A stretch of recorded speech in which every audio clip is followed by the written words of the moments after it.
Welcome, everybody, and welcome to the February 15th, 2024 Lake Forest Plan Commission meeting. My name is John Dixon, and I am chairman of the Plan Commission. Before we start this evening, I'd like to make a special warm welcome to our newest commission member to my far left, Paul Thomas, who's joining the commission this evening for the first time. And with that, I will ask the commission members to introduce themselves, starting on my far right. Barrett Davey. Mark Pasquazi. Jamie Moorhead. Louis Pickus. Lisa Neary. Paul Thomas. Thank you. And from the City of Lake Forest staff, we have Miss Kathy Cernak here tonight. The next item before the commission this evening is consideration of the commission minutes from the November 16th, 2023 meeting. Are there any comments, questions, clarifications on the minutes? Hearing none, do I have a motion to accept the November 16th, 2023 meeting minutes? Motion to accept. Second. All those in favor? Aye. Opposed? The first matter before the commission this evening is consideration for a request for a special use permit for a Starbucks with a drive-through on the southeast corner of Waukegan and Everett Roads. At this point, I'd like to ask commission members if there's any conflicts of interest or ex parte communication in this matter. Nope. Seeing none. At this time, I'd like to swear everyone in who thinks they might want to speak either in support or opposition of this matter or any other matter that will be here on the agenda this evening. If you could please stand where you are and raise your right hand. Do you solemnly swear that and state that the testimony you shall give in this matter shall be the truth, the whole truth, and nothing but the truth, so help you God? Great. With that, I will ask the petitioner and their team to come forward to the podium for their presentation. I see Mr. Jack Frigo here. Welcome back, sir. Nice to see you. Chairman, it's nice to see you at my home away from home. Right, And right. yours as well. It's Groundhog Day all over again. Although I hope with different results. Right. All right, I would like to just make sure I've got this. There's only one image. Okay, great. Okay. Well, as you can see from the plan, we have removed the apartment building, and we're focusing our attention on the corner, which used to be the BP station. The property has been vacant for about 15 years. We'd like to build a Starbucks there. We've had really productive discussions with Starbucks. They would like to be there. They've approved this plan and the circulation. What I'd like to do is point out a couple of things on this plan. We have, it's very, say, pedestrian friendly, and it's also vehicular friendly. We have turned this site from 7 curb cuts into 3. The first curb cut will remain the same. That's the southernmost curb cut on Waukegan Road. There's a right in, right out, which is the same as our previous plan and presentation. And we've closed the 4 curb cuts that used to serve the BP station. And then Mr. Iosu's property at 1025 West Everett, we've expanded that from 2 lanes to 3 lanes. So there'll be inbound and outbound. Outbound to the right, and as well as a left turning lane and then an inbound lane. There's a corner element here which is not designed yet. As you know, we hope, and the city hopes, and IDOT hopes that the Everett Road will be widened. And we've made provisions for that in the way we've laid out the building, and also subdivided the property in a way that intends to convey the expansion property to the city, which is right there at the north end of. The pedestrians can access this property from the public walkway, which is right here, into the site there. They can also go from the 1025 West right there. And then Our plan is to look at this development in the future at some point after we have the Starbucks underway and everybody can see how the site circulates. And then we'll work on a plan which will develop this so it'll become productive again. Are you getting feedback? It sounds like I am. Let me stand over here. But we'd like to develop this property. Mr. Iosu has owned it for a number of years, and we'd like to make it productive, but fit with the quadrant development. So we've read the staff report and Kathy's write-up and recommendations.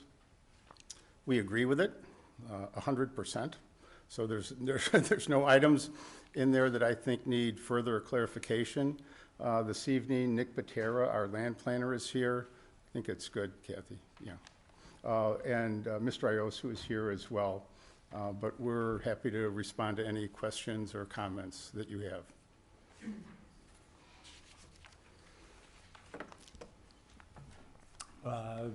Let's see, I'll turn it over maybe to the city to explain your report, please, Kathy. Sure.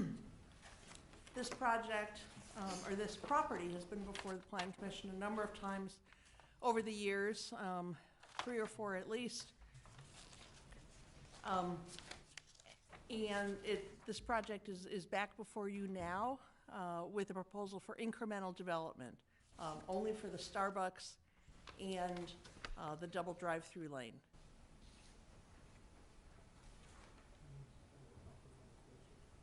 Over there? We're dealing with some AV issues here, but go ahead, Ms. Cernak. The Starbucks has not been the subject of most of the controversy that has resolved around this overall project. The concern has more been the scale of the proposed development for the south portion of the property.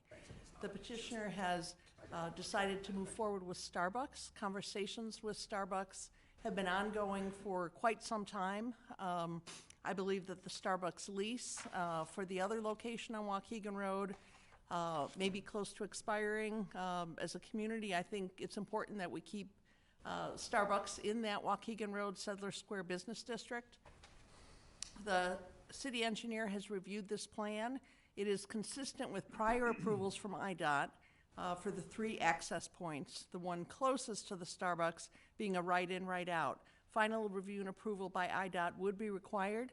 The city engineer does support this plan, does support the double drive-through,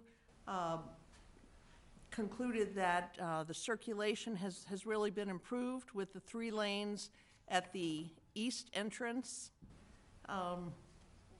We just lost our view. At the east entrance, east side of the 1025 Everett Road property. Approval of this does not offer any guarantee of exactly what would be approved on the south portion of the property. Any development proposed for that portion of the property would need to go through whatever city reviews are required. The Starbucks, the landscaping, the hardscape, the signage, the lighting will all go to the Building Review Board for review, and then the recommendation from the Plan Commission as well as from the Building Review Board will both be forwarded to the City Council for their final action. You have detailed findings in response to the general special use criteria and the special use criteria for drive-through specifically detailed in your staff report. I would be happy to answer any questions. Okay, so at this point in the meeting, I'll see if there's any clarification, comments from the commission members, either to the petitioner or the staff. I have one question. Commissioner Pasquesi, please. For staff. What's the status of the Everett Road expansion, and do we have any idea on a timeline of that? It's going to happen, we know that. We are waiting for some grants. Phase 1 engineering has been completed. We know the overall design of the intersection. We know where the lanes are going to be expanded, but no, I cannot sit here tonight and tell you exactly when. I can tell you that city engineering staff is working on this very diligently, and as soon as we can move it forward, we will. Thank you. Any other question? Yes. Question for the petitioner. Looking at the site plan, I see there's a little sliver of property that is going to be deeded over to the city for Yes. the expansion. Yeah, at the north end of I the remember property. you mentioning Right, that yes. before. Is that a for sure thing? Are you going to do that whether this is approved or whether you're able to fully develop this property or not? Or is, Yes, yeah, that's, Mr. Iosu owns the property. We met with Kathy early in this process, actually when we had proposed the coffee shop and a medical office building, but we had also met with IDOT and the city. And it seems that that's an important improvement. And so as we laid out the site, we wanted to make sure that the coffee shop complied with the new, say, the future configuration. So once that property is deeded to the city, we still comply with the setback requirement. So that's a long answer to your question, but yes, it does, whatever happens, Mr. Iosu wants to, participate and cooperate with the city to help make that, improve the area. Can I ask a follow-up question to that question? I'll grant it this one time. Thank you. Thank you very much, Commissioner Pickus. I appreciate that. But to follow up on that, can we make a condition of the special use permit that that property, if and when the IDOT expansion happens, would be part of this discussion to the city to You grant could, that? it would be more appropriate to allow that. That would be something that the city engineer would require when he reviews the final site plan and prior to issuing the permit. So that will automatically happen. You can certainly include it as a condition of the special use permit. And just to elaborate a bit, as Richard Sugar is our attorney, and he has ordered the survey that subdivides the property in anticipation of that. So that lot, we have a legal description which meets your and the city's and IDOT's requirements for that. But yeah, we've been very cooperative in that aspect. So however you want to handle it, we're good. Thank you, Mr. I Trudeau. appreciate that. Thank you. Commissioner Nguyen. Yeah, I had a couple of questions. One question that I had is the back page, it was just meant for our reference, right? Like if this is approved, because the back page is what was previously done with the other site and all that stuff and their dimensions and all that. I just wanted to be careful that by us approving it didn't mean, oh, now we've approved this back piece. Correct. I provided the last site plan that was presented to the board in November to the commission, simply for reference. Your action is not on that. I do also want to note that although through most of the pages of the staff report, I correctly identified this as the southeast corner. In the recommendation, I incorrectly identified it as the southwest corner. Just wanted to point that out. Thank you, Mr. Frigo. Sorry, I had a question for the petitioner too, actually, a couple of them.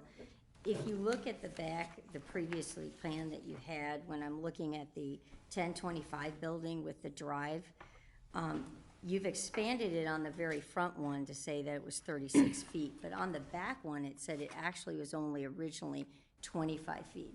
So are you actually taking out your shrubs, or, I'm just confused how all of a sudden it got At the bigger. curb cut? At the curb cut you're referring to? Yes, we actually are taking out a 50-year-old locust tree and expanding that so we have sufficient room to make that 3 lanes. Okay, perfect. I'll just keep going back. I have a question for Ms. Suriak. In terms of 1025, now the lane that goes through, and actually it'll probably bounce back to the petitioner, it's only 9 feet wide for each thing. And, in terms of the lane, is it gonna expand and make that wider? Because like it opens up to 36 feet where it's got the 3 lanes, or are they gonna stay as 9 feet and 9 feet? I didn't know who to The ask. answer is yes to Okay. both of those points. Yes, it's 18 feet wide, curb to curb. It's really sufficient room for 2 cars or a car and a truck, and we don't have the image here, but there's a car going one way and a truck going the other way, and there's really sufficient room. It's worked that way for many, many years. At the time and so it's going to remain at 18 feet. immediately east of the building. However, when we develop the southern portion of the lot, that will have increased traffic. And so we anticipate widening that lane to the west by 2 feet. So instead of being 18 feet, it would be 20 feet. And that would accommodate, we think, just more graciously the flow of traffic, because we'll have more traffic ultimately when the south parcel is developed. Okay, and then, just one quick question, well, actually two, like on the drive-through, as it's going through the drive-through, I know that's not a wall, it's just gonna be some type of, like, curb thing in the middle of it to separate those To lanes? separate, yes, and then they merge into one lane, yes. That's right. The other question was, and I think I probably missed it, what were the hours of operation for the Starbucks? What were the 4:30 in hours? the morning, the same hours that they have in Lake Forest right now, 4:30 in the morning until 8 in the evening. Okay, I didn't know, sorry. I think that's all I've got for right now, thank you. Commissioner Thomas, do you have any questions? No questions. At this point, is there any public testimony on this matter? Anybody in the audience that wants to speak on this Starbucks proposal? Seeing nobody come forward, there were several, or 2 correspondents, I think, that will be admitted into the record. Is that correct, Ms. That is Cernak? correct. Okay. Any other final questions, either from commission members, the petitioner, or the city? Okay, at this point, the testimony and comment period is now closed. At this point in the process, we have discussion, comments with just the commissioner members here. I'll start on my far right, Commissioner Davey. I don't have any more comments on this project. Commissioner Pasquale? You know, I think based on the challenges of this site, this is an acceptable plan to me. I think I can get behind this. Certainly doesn't address the southern portion, but I think it allows us to approve this and then address whatever their plans are for the south portion whenever that comes. And that could be advantageous or maybe not so to the petitioner, depending on how this all goes with Starbucks. And I think we'll get a better feel for the traffic flow, you know, how that affects the immediate neighborhood and any of the other concerns in a way that approving the entire site at once would have been more difficult. So this is kind of an easier compromise for me to accept. Thank you, Commissioner Pasquale. Commissioner Moorhead? I'm inclined to support it. It appears to satisfy the criteria for the special use permit. My feeling is that on the zoning board, we've had a couple special use permits come back from time to time to be tweaked as activity unfolds, and this may need to come back at some point to, bless you, to be tweaked. But that's fine. Excuse me, that's fine. That's what we're here for. So, Okay. no, I'm inclined to support it. Thank you. I would just add a question to maybe the city that I should have asked a minute ago. But the remaining portion of the site, you mentioned it. Can you just address that, Kathy, the part that's not going to be developed, what's been proposed, and what the city is recommending, and maybe what the petitioner is willing to do for this site? The southernmost portion of the site. And the reason I ask the question is because comments have come before the commission, not only this evening, but they've come here previously as to this site and the duration, not necessarily because of the petitioner, but the fact that it's been vacant for so long, sort of an eyesore, and as we've noted in our long-range planning, that this is the gateway on the southern end into the city. So can you just talk to that, Sure. Kathy? There will be some improvements to the circulation, just to acknowledge that you will be able to get to the Starbucks and to the 1025 building from the southernmost entrance. The rest of the site we will require to be level graded and certainly kept free of weeds. There is a recommended condition. As I mentioned, the Building Review Board will review this project, and we are recommending that the Building Review Board be directed to consider fencing, landscaping, or a combination of both for the Waukegan Road frontage, so that we're softening that vacant look a little bit over time, while not creating the image that this is a park for the long term. I think that could be a dangerous approach as well. So, if you feel it's appropriate, that condition would direct the Building Review Board to be sensitive to that Waukegan Road street frontage. Thank you. That's the only question, comment I have, but like has been previously stated, I find myself supportive of the proposal here. Commissioner Pickus. I'm also in favor of the petition. I think it's meets the criteria as described, and the fact that they're going to deed property to support the expansion of Everett Road will only help make the property work better. And I'm really excited to see that corner get developed finally. Thank you. Commissioner. I'm in agreement. I think the owner has really been working with the city and everything and really trying to do the best for everybody.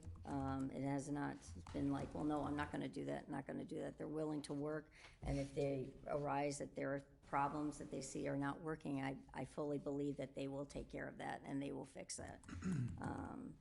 And again, it does have to go through approval of a lot of different other boards. And I do think that that helps, because then it can get tweaked, as other commissioners have said. Commissioner Thomas.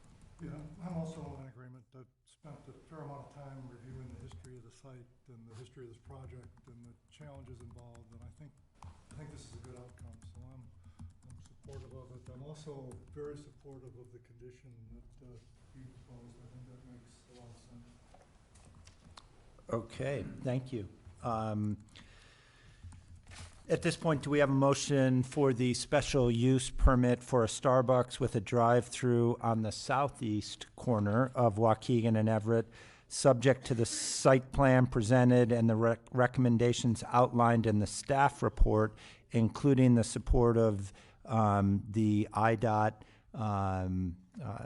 support of what changes may come there, and also the fencing and vegetation planning along Waukegan Road. Is there a motion? I'll make that motion. Second. All those in favor? Aye. Opposed? Motion carries. Thank you. Thank you very much, Mr. Frigo. The next item before the commission this evening is consideration of a tentative and final plot of condominium to allow each condominium unit in the building now under construction at 715 and 719 McKinley Road to be held in separate ownership, and to identify common and limited common areas. No changes to the previously approved site plan or building are proposed. At this point, I'd like to ask any commission members if there are any conflicts of interest or ex parte communication in this matter. No. Seeing none, maybe at this point, I would turn it over to the city and ask Ms. Cernak to explain what exactly final plot of condominium is and the process for approval for that. This is really a formality. Legally, the Plan Commission and City Council must approve a plat of condominium to allow individual units within a building to be sold to individual buyers. That's always the intent of condominiums. The plat of condominium does not change any of the prior approvals that have been granted with respect to the site, the building, the landscaping, the lighting, the exterior materials. The plat of condominium that you have in front of you does have multiple pages. It shows the garage and identifies limited common areas such as stairways and driveways, and the individual units. You have the garage floor, the first floor, the second floor, and the roof plan. So it again, it's a formality. You did approve plats of condominiums for both buildings 1 and 2. Once this is approved, or with your recommendation, we would then forward your recommendation to the city council. With their approval, we would move forward to record this.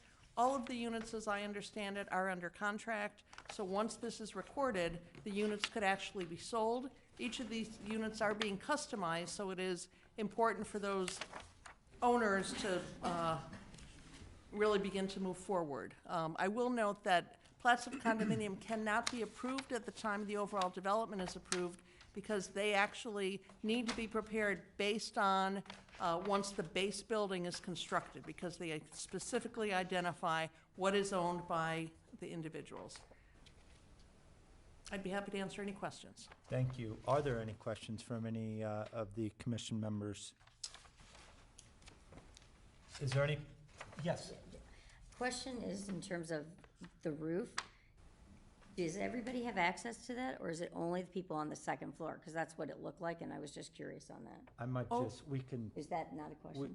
we can Oh, sorry. talk about that, but that's not part of the plot of survey. I mean, you can, There is a plat for the roof, and the roof areas are only accessed by the units immediately below. There is not general access to the roof areas. Just curious. thank you. Any other questions No. in regards to the plot? None. Any public testimony here this evening in regards to this plot of survey?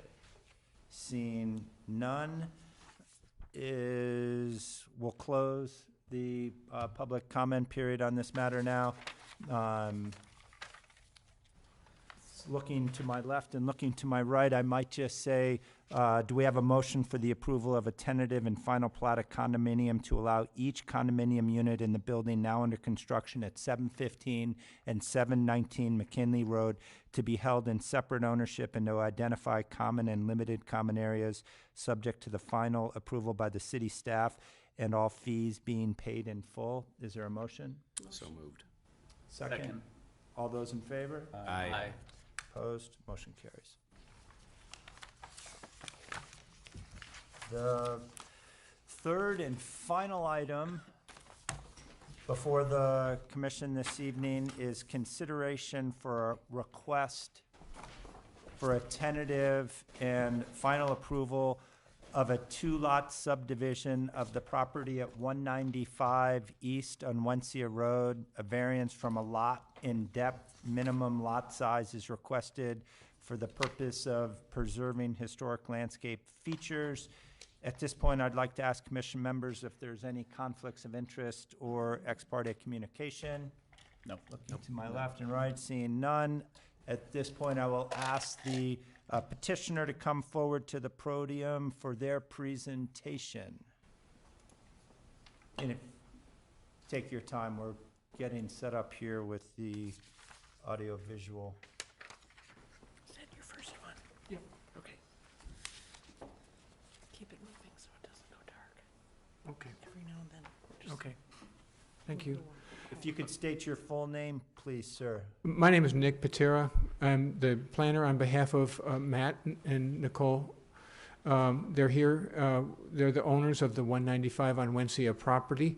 They live down at the end of the block at the west end, and they've become familiar with this property just because they've walked their dogs, walk with their kids, and they've come to find this is an incredible opportunity to raise their family in this home.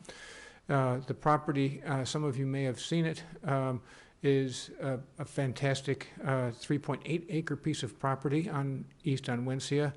It has on the south side of the road. What we've done is looked at what we can accommodate as a lot in depth. It certainly has the square footage and acreage to allow for a lot in depth parcel. The rules for the lot in depth parcel require a 66,000 square foot property in the absence of the stem that leads to the property itself.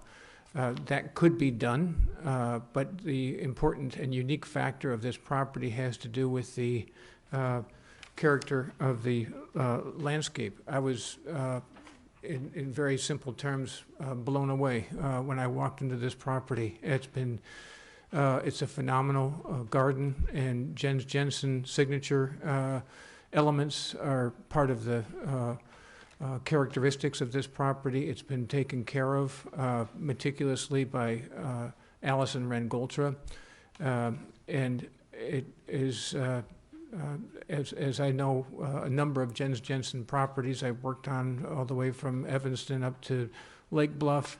This one's top-notch.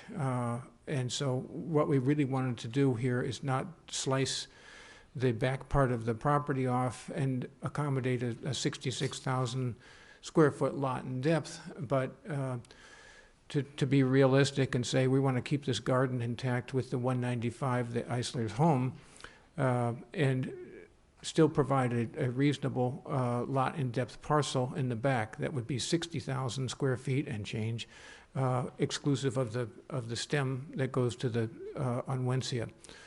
For those who haven't seen the property, there is on the east side of the property a drive that the former owners had, and it's just a grass corridor. So drive might be a little, it's not a paved surface, but it was the way that maintenance could get to the rear lawn part of the property. I want to show you what's a blurry image here, but Nicole Eisler brought this image. If I can bring something forward to show you. I'm going to be off microphone, is that? I think that's, Yeah. that's fine. Petitioner's coming forward with a historic. This is historic, okay, off microphone. Yeah, that's fine. 1928, Peabody family commissioned Jens Jensen and his son-in-law, Marshall Johnson, who I've studied. They were down in Ravinia working on Dean Avenue in their studio there. And this was the landscape plan, so that the house in this 1928 plan is located here. There was an addition put onto the house by Stanley Anderson almost at the same time it was built in the 1928, 1930. The driveway was somewhat straightened. The lane that goes through the property comes back, and it keeps on going back. What the property ends somewhere over here, at 3.8 acres. So this plan didn't have, call it the utility aspect of what you would see if you went out there today of the back lawn, but it did have what Jensen had as a clearing and a lawn with plantings around it. This was all part of the experience that you would have walking through this property, in addition to the spraying in the pond elements that are up front, the fantastic peony garden surrounded by dogwood hedge, and then the big open lawn. So there's every one of the tricks in the book as Jensen designed things, including council ring, formal garden, and so on. So, thank you. Now that I'm done presenting this. I would say to the, But- when you can, please go back to the podium, just because it's,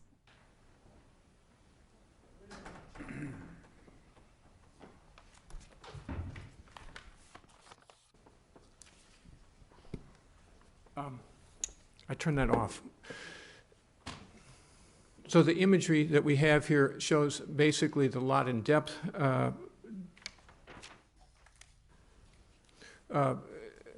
Existing in the rear lawn area. We put a landscape buffer around all four sides of the rear lot area, that bright green area, and I just put a sample home in there to say that there's a ability to accommodate a home. The Eislers don't want to build this, they want to sell the property to a market buyer for the property, but keep their home and their grounds intact. This would be that sample home with 50-foot setbacks around all four sides. You can see the drive that we're bringing in along the east property line. There's an interest in providing the image on the far right has landscape screening, so we don't have headlights going to the neighbor's property to the east. that there's additional plantings that are provided there all along that driveway, but this was the one gap area where we needed to fill it in because the lawn of the adjacent property comes up to that east property line. So the idea is to bring a 12-foot wide driveway through to serve the rear Lot 2 onto the property. This exhibit, I'm not sure if you got to see this in your packet, but we have shown what would happen if you did do a 66,000 square foot lot in depth. It would slice through those two back lawn areas, the clearing and the lawn that were on this historic image. But the idea of what we're proposing keeps the clearing and the lawn intact, and it also keeps the connector. There's a limestone sidewalk that was also on that 1928 plan that keeps it intact, and we're still able to get a 60,000 square foot lot. This is specifically unique to this property. I don't think it's applicable to other properties because of the historic landscape aspect and the fact that it's completely intact and been loved and maintained. We have a preliminary plat and a final plat of subdivision included in the packet, and I'd be happy to answer questions. I kind of ran through a few things here, but if you would like, we can go back and answer any questions you might have. Thank you, Mr. Pinter. I'll turn to the city for identification of any issues that the city sees with this proposal. Thank you, Chairman Dixon. This is, I know that you've all visited the property, and this is a very unique property. It is located within the city's Green Bay Road Historic District. It's also in a unique area. All the lots along on Wensia Road are very deep, and lots in depth have been, I would say, common. Lots in depth are rare in many parts of the community, but as you go up and down on Wensia Road, you see a number of lots in depths because those lots were so deep. Directly across the street, a home is nearly being completed on a lot in depth on the north side of the street. The variance requested is not because the requirements of the code cannot be fully met. They can be fully met. This property is 3.8 acres. As Mr. Patera said, the minimum lot size is 66,000 square feet for each lot, exclusive of the driveway to the rear lot. What's proposed here is a very large front lot. You have the exact number actually right in front of us, 97,940. The rear lot, as proposed, exclusive of the driveway easement, is 60,483. As Mr. Patera showed, the dividing line between the two lots could be shifted to the north, and lots in full compliance could be achieved. The only variance being requested here is from the minimum lot size for the rear lot. The setbacks on the rear lot, whether the lot remains as currently proposed or whether the lot line is shifted to the north, the standard setbacks for a lot in depth, a rear lot in depth, are 50 feet on all sides. And the plan as presented abides by that 50-foot setback requirement. So whether the lot is larger or smaller, that the buildable area will still be located in the same area with respect to the south side, the east side, and the west side. In addition to the 50-foot setback, a 30-foot landscape buffer is proposed on all sides of the property. That would require that, although the buckthorn could be removed, vegetation of the same density, Mr. Patera would know better than I, but something like a dogwood with low density as well as taller canopy trees would be maintained. The unique aspect of this property is so unusual that, in staff's opinion, it does meet the criteria for a variance. You have findings detailed in your packet, assuring that the views in those lawns on the south side of the house retain that termination with vegetation and with the contoured vegetation lines really is critical to preserving the overall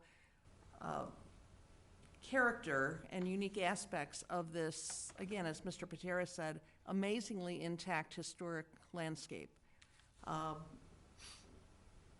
The Goltras were very careful stewards of this property, and time came for them to move on, and I know that they have spoken directly with the new owners and I think have transferred this with the intention that those garden elements will be continue to be carefully stewarded over the coming years. So you do have a recommendation in your staff report for approval of both the tentative and final plat. The reason we're bringing tentative and final plat to you together is because in this case, with the tentative plat, normally there needs to be a detailed engineering plans. We may have new roads. We may have extension of utilities. That's not the case here. There are no public improvements. You do have some conditions of approval recommended. At the time the rear lot is proposed for development, Historic Preservation Commission review of the building design, exterior materials, landscape, hardscape, and lighting would be required. And in the conditions, we suggest that particular attention be paid to the landscaping on the east side of the driveway, perhaps to slow, with the intention of slowing traffic, but also with the intention of mitigating any headlight impacts on the property to the east. I will note that property is currently on the market, so we don't know at this point the future of that property. Again, you do have a recommendation in support of the request for variance and the tentative and final subdivision plat, and you have some recommended conditions of approval. I'd be happy to answer any questions. Thank you. Are there any questions or requests for clarifications from any commission members, either to the petitioner or to staff? Starting on my far right. Well, I think you actually answered my question, which was going to be about the possibility of moving the lot to the north, but the impact, it seems like, on the stone pathways and those two southern rooms in that landscaping plan, you know, seems like a pretty significant hardship in the context of what is being requested. So I guess, no, I don't really have any questions. Just No questions. I'm just curious, do you know what was going on with the rear property in 1928? Because it doesn't appear that it's on the plan that you're showing. Was it part of the original property, and did it have any particular use? I think it was part of the original property, but it was just considered a utility area. The reason that the lane exists, the grass lane, is they didn't want to bring a mower through from the formal auto court of 195. You come down through that grass lane and then come into it from the back. That garage, and I haven't talked to the Goltra family about the use of it, but it was considered to be utilitarian in purpose. The connector between the two lawn openings, the limestone connector, was just an east-west connect from one on the west to the east. The stem of it that you see today was added later by Goltras. It wasn't part of this original plan, but the backyard, so to speak, garage, vegetable garden. At one point there was an orchard back there. There's a little footnote on that plan that says orchard. So I think it was really intended as just it was production back there. That's all I have. Thank you. Thank you. I have a question. Kathy, I think I see on the plot that there's a 10-foot utility easement that runs parallel with the driveway, planned driveway, is that right? And that's I can help with that. yeah. Because we're trying to keep the corridor for the stem compact, that 10-foot utility easement, we didn't want to make a 30-foot wide driveway corridor, but that would be allowing utilities to be directionally bored from on Wensia to go through on the easement area or through the easement area, but we didn't want to have the stem take away from the auto court of lot 1. So it would just be an easement for conveying utility. It's not there today, but it would be to serve the second lot, lot 2. So that would be the plan, is all utilities, sewer, water, electric, everything would come off of Onwentsia and travel to the back of the property? I can't answer that with 100% confidence. There may be some utility, there's a utility easement on the very south, east-west. There may be power, there may be cable that comes in from the south, but I think that sewer water comes in from the north. Does some of it go underneath the driveway? We haven't designed that yet. And then the little buffer area or trees to block the headlights, is that part of this consideration, the petition, or is that just something that will be put on the new buyer or the existing buyer? What we've suggested in the staff report, and I will double check myself, is that direction be provided, detailed landscape plan should be submitted, and that actually will be submitted to the Historic Preservation Commission, which I don't specify here, but I could. But it speaks specifically to assuring that that landscape plan details plantings that will occur on the east side of the driveway. So we can make that clearer that that will actually be subject to the Historic Preservation Commission's review and approval. And that landscape plan then would be submitted by the buyer of the property? Correct. Okay. No further questions.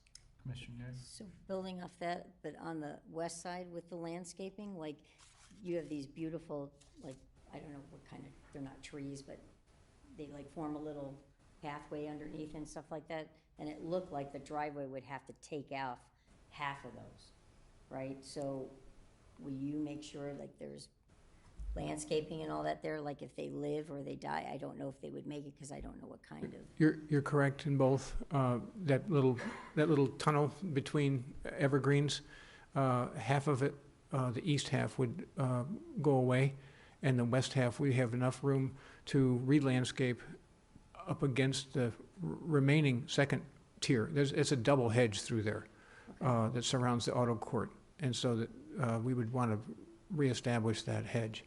Okay, and building off of that, I saw big, like, wires and all that when it was with the double head, like, big wires and all that stuff. So are you gonna Those are taking irrigation. care of all that? I don't know what they were, whether I think they they're were water pipes. cable or, I have no idea what they were.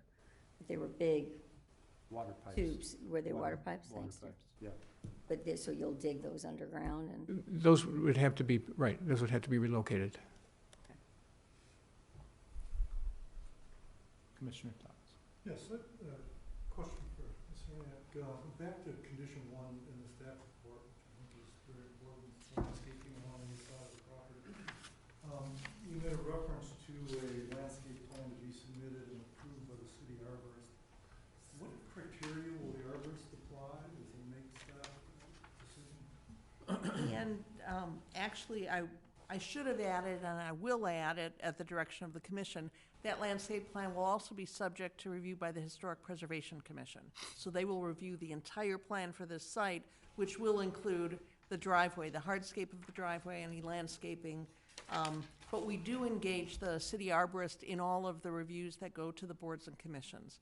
So the city arborist will verify that what's proposed is an appropriate species. Sometimes he knows of some species that for some reason or another are not currently thriving.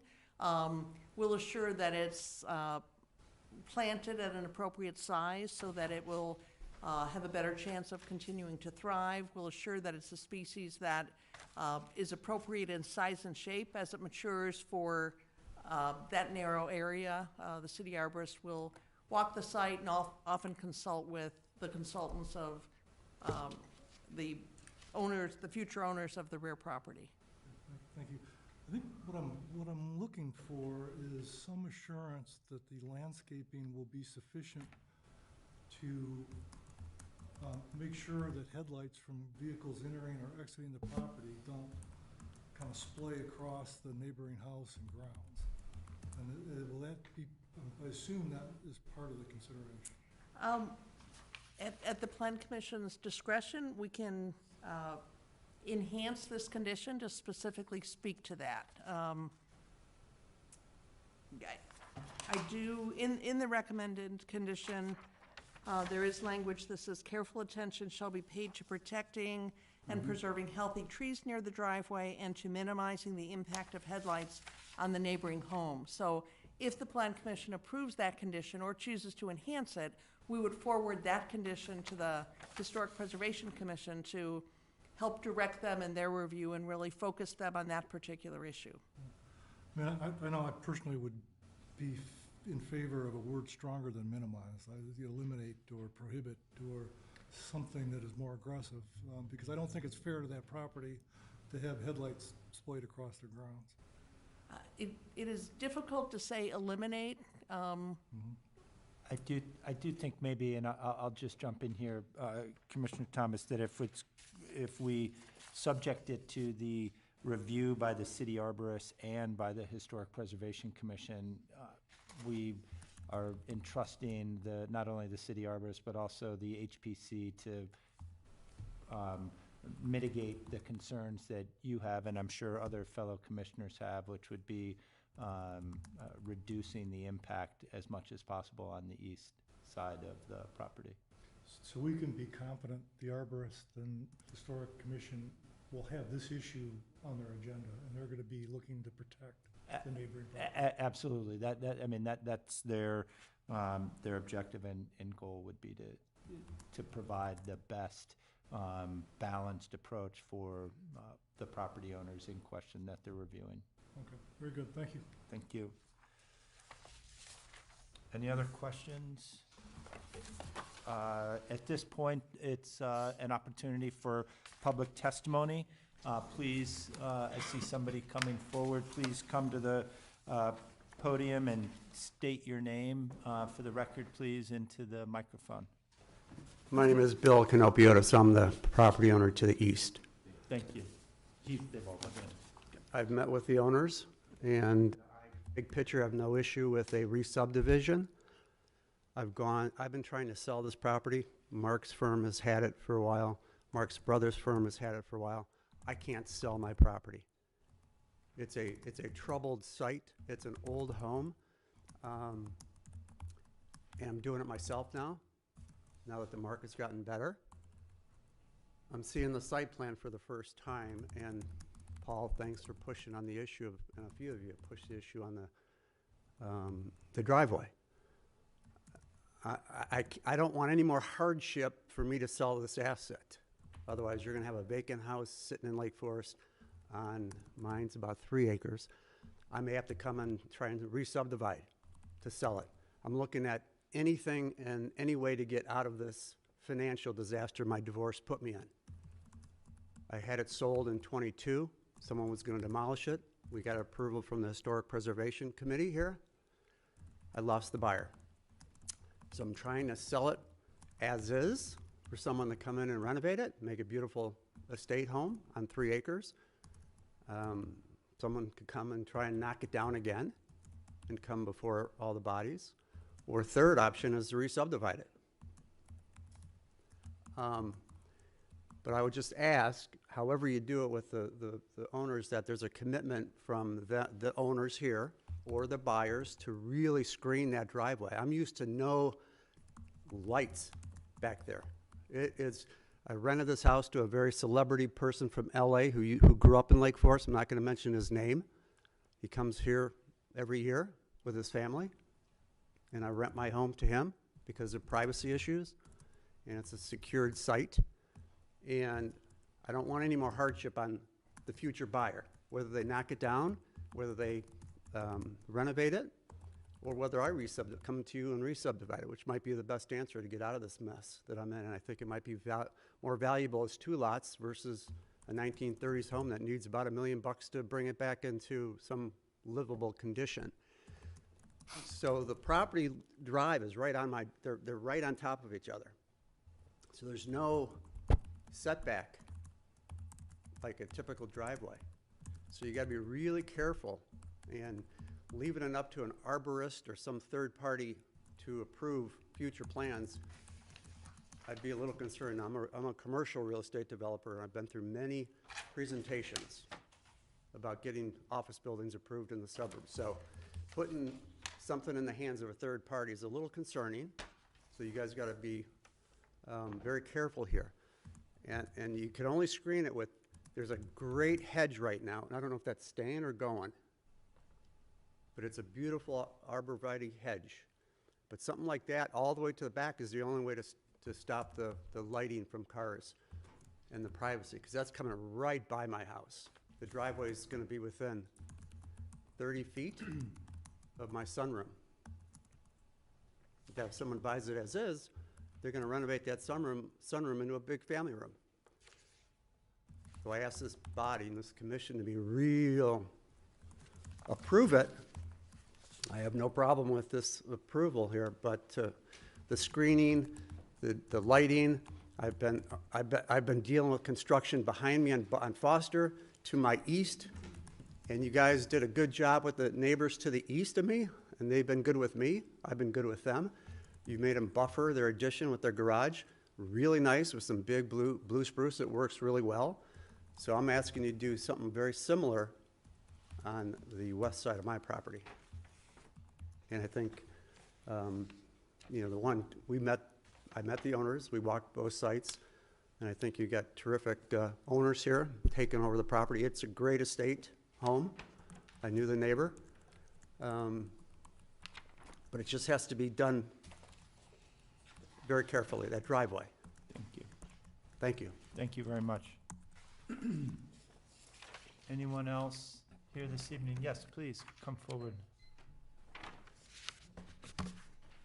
Please state your name. My name is Lisa Staten, and I live directly behind them at 220 Foster. And I had the property that this guy was talking about that people had to live through my build. And I have a couple questions here. We've been talking about the east side. I want to talk about the south side, which is my property. A question. On this map is what we're trying to preserve, that walkway?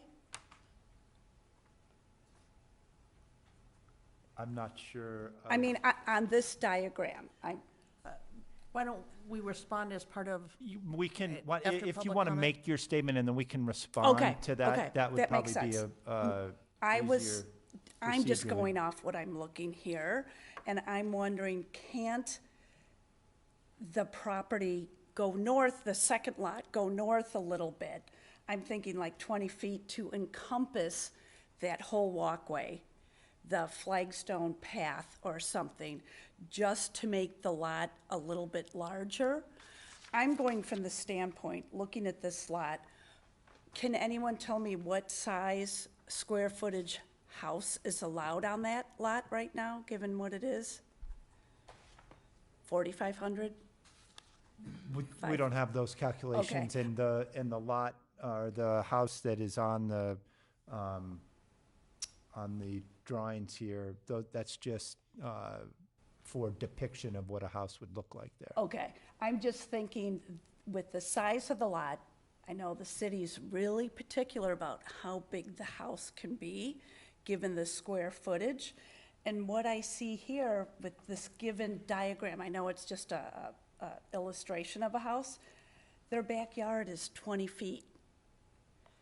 You can't really count the buffer zone as their backyard. So I'm just curious that, I mean, hopefully whoever builds there realize how small their backyard's gonna be. So I was just taking that into consideration, that I think the whole thing should be moved a little bit north to give that second house a little bit larger backyard. You don't hang out in your front yard, you hang out in the backyard. So that's my only observation about what's back here. And, I mean, that's a question I have. Okay, thank Okay. you. Okay? Thank you very much. Any other public comments? Seeing no other public comments. Are there any other final comments or questions? Maybe I'll turn to petitioner, and maybe the petitioner can address some of the public comments that just came forward.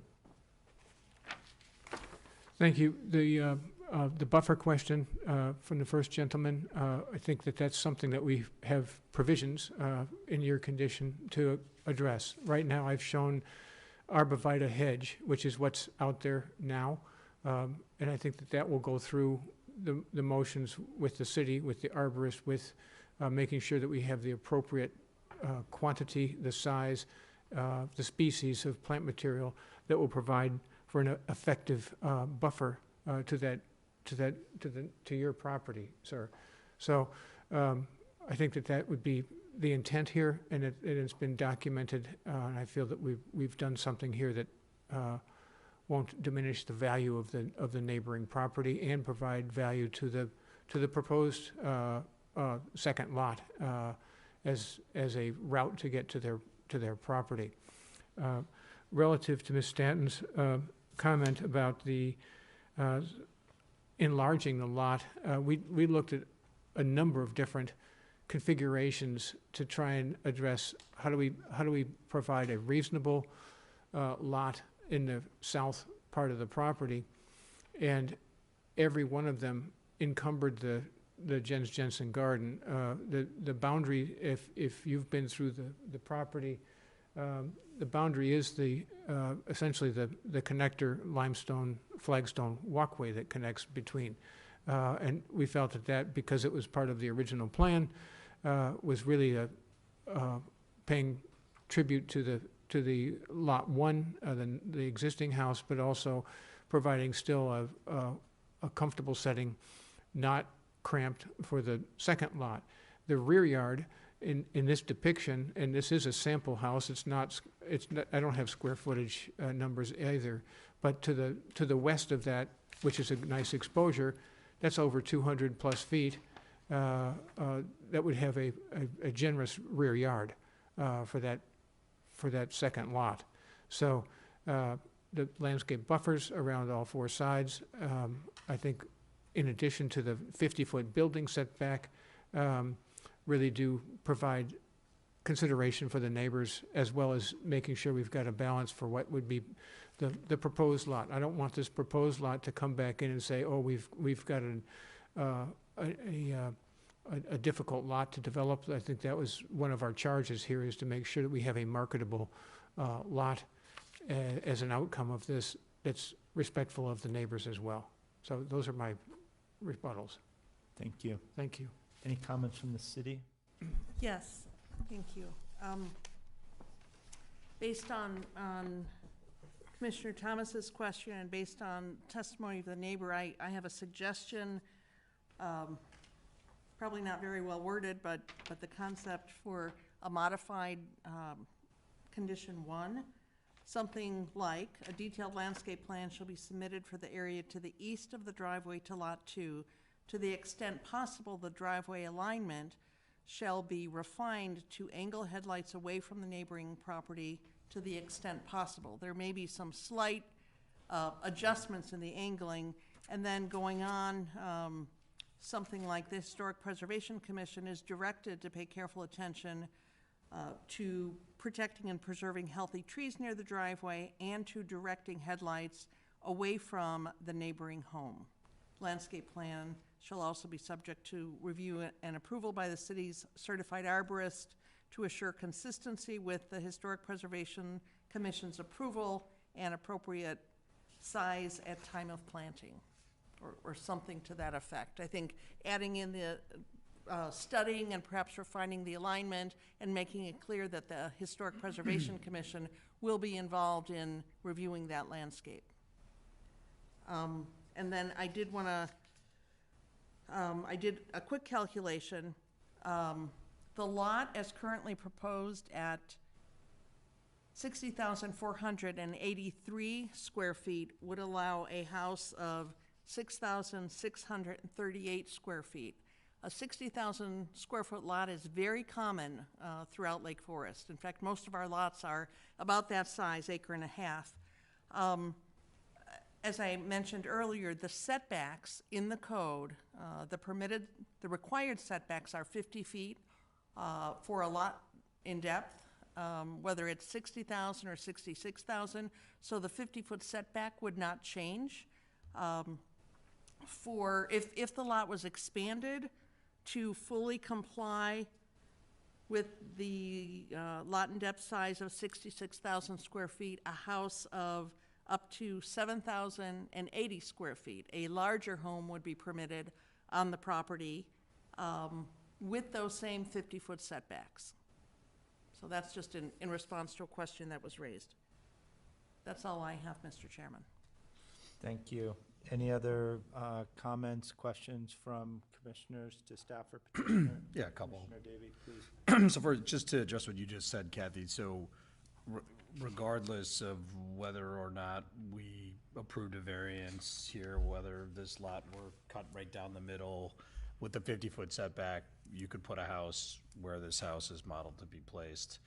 And I'm just saying that with respect to anyone who's living on Foster and questioning the proximity, that's within the code, right? Correct. No variances requested for the setback from the south property Right. line, or from any of the property lines. Okay. Second question is the 5.5 feet setback on the driveway as currently proposed. I mean, that's within the code as well. There's no variance required for that. There's no variance required for that, no. Okay. And then I guess third comment, I guess is, I mean, it seems like the whole heft or thrust of this variance is that we're trying to protect something that's unique, this Jensen garden, and specifically all the rooms within it. It's very unique, I would imagine, up and down the North Shore. It's certainly unique to, I think in Lake Forest, there are, whatever, pieces and parts of Jensen, but like less than a dozen, and certainly not many, more than a couple, that have like this level of, garden intact at this point. So the whole point here is we're trying to protect something that's very unique, and we're trying to keep it intact. That's the thrust, that's the heft, right? Absolutely. Okay. This is a one-of-a-kind property. Yeah, okay, thank you. Any other questions, commission members, to staff or the petitioner? At this time, the public testimony will now be closed. And now we have open discussion amongst ourselves. I'll start to my far left. Maybe Commissioner Thomas, starting with you. Do you? Yeah, thank you. I'm supportive. I have very supportive of what the petitioners are trying to do with the property and preserve the gardens. I think that makes a lot of sense. I think my only issue with this at all is to make sure that the neighboring property to the east doesn't get diminished. It's just fundamentally unfair for that to happen. And I like the proposed change to the condition that the Cerniak outlined, but I think we should do everything possible to make sure there's no diminishment of neighboring properties. Thank you. Commissioner Nearing? I agree with that. In terms of the driveway, this has to go through plans and the city engineer, and maybe they can design the driveway where it doesn't cut the way it's cutting there as well, and give more room, so there could be more landscaping there on the east side in terms of that. And, if they look at that, maybe they can think of some other ideas to make it move or shift or what have you, and help with the lights. But the 50-yard setback and all that, it'll be very private, like you're not gonna really know the houses there, especially with the 30 feet of landscaping and all that. I mean, you're not gonna see that house back there, I don't think, so. That's just my opinion. Commissioner Pickus? Yeah, I'm supportive of this petition as well, for a lot of the reasons that have already been stated. Yeah, I think we need to pay attention to the driveway. Just a fun fact is I developed a lot and depth property myself about 20 years ago and had the same issue with my neighbors. And we were able to figure it out one way or another, so it's doable. So yeah, I think that this is a real gem, needs to be preserved as much as possible, so I'm supportive of the plan. Thank you. And in the sake of sharing, I'll share with the commissioners and those that are here. I had the pleasure of working on this property as part of a landscape crew with the Goltras 41-plus years ago during the summer. So I'd like to think that I added to Jensen's gardens, but I don't think I can take that credit. These hands really are not gardening hands. But with that said, I certainly understand and respect and support what's being proposed here this evening, especially when you look at it from the simple fact that, you know, you could just very simply, it's a square lot, you could draw the line down the middle and truly ruin the historic nature of the gardens, but get certainly the same result of two lots. And I think the special attention, as Commissioner Thomas has pointed out, to protecting the neighbor to the east, I think we can achieve that, and I think we can put that in the proposal here this evening. So I'm supportive. Commissioner Moorhead. I'm inclined to support it as well. It appears to satisfy the variance criteria, and the only comment I'd make is that I respectfully disagree with staff on the hardship issue. Because it appears that, you know, when the garden was constructed in 1928, it wasn't historic. That was present day, and it became historic over time as we as a community deemed these items of historic value. And so the hardship, in my view, is not self-created by the property owner or prior property owners. So it seems that all the criteria are satisfied, including that one. Thank you. Yeah. Commissioner Pasquesi. I agree with everything previously said and fully supportive of this petition. Okay, so do we have a motion for a tentative and final approval of a two-lot subdivision of the property at 195 East Sunwencia for a variance from a lot in depth minimum lot size for the rear lot of a lot in depth subdivision to the city code, subject to the three conditions set forth in the staff report, plus Ms. Cernak's condition that she said, and I'll try and see if I can give it a go here. The three conditions being a landscape plan with detailed plannings taking into consideration the east side of the driveway and aligning the driveway away from the property owner to the east, subject to review by the city arborist and the HPC, keeping in mind also there for the protection of the trees and the driveway alignment. Second condition being all fees paid, and the third for the entire future house being going before the HPC for review as well. Can you repeat that? So moved. Second. All those in favor? Aye. Opposed? Carries. Thank you.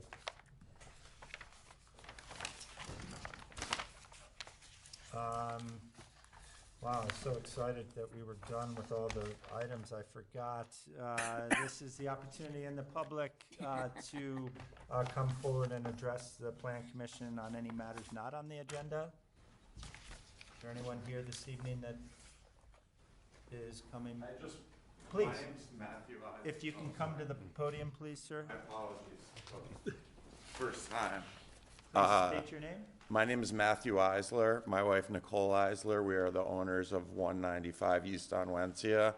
And I've been waiting all night to say something to help. Apparently it's not needed. So I just wanted to thank you sincerely. And the property couldn't be in better hands. My wife studied architecture in college, very familiar with Jens and his contemporaries. And, you know, this is just great. And we thank you very much for your consideration on this. Thank you. And thank you for coming that forward, and property's we in good wish you hands. the best of luck in the development of that. Mr. and Mrs. Eisler. Anyone else coming before us? Anything else from staff?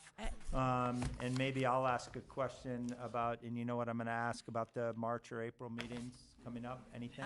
At this point, we don't have anything pending. I don't know of anything coming up, and given the timeline, it's not likely we would get anything, get it reviewed in If I could time to just do ask you public to- notice.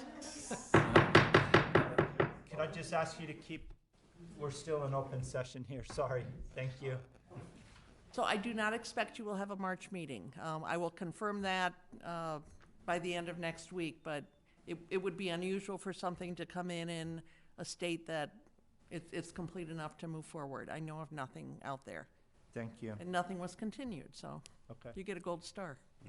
Nothing else from anybody on the commissioners, or a motion to adjourn? Motion. All those in favor? Aye. All right, thank you, everybody. Ooh, my brownies in here. Brownie time. I know. Got my brownies. John, here you go. Thank you. Ah, I appreciate it, yep. Yeah, no worries. Nice job.